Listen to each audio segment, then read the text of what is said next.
Are you wondering if you can use Cash App without a social security number? Good news, you actually can. And I'll walk you through exactly how to set it up step by step.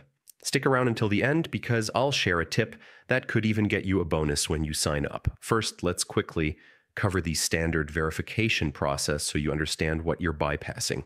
Normally, Cash App asks you to verify your identity by tapping your profile icon, going to Security and Privacy, selecting Identity Verification, and entering your legal name, date of birth, and finally, your SSN.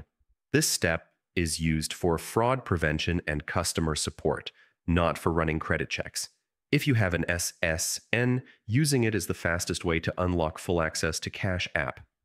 But if you don't have one, here's the solution. You can set up what's called a sponsored account. To do this, you'll need a family member who already has a verified Cash App account. From your profile, scroll to the Family section, tap it, and your verified family member can invite you to join under their account details. This allows you to register and use Cash App without having to provide your own SSN. Keep in mind, using a sponsored account still gives you the to send, receive, and spend money, making it a perfect workaround if you don't have an SSN yet.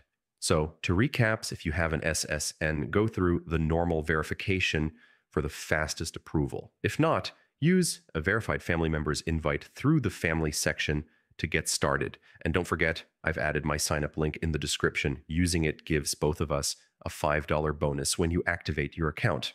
Thanks for watching.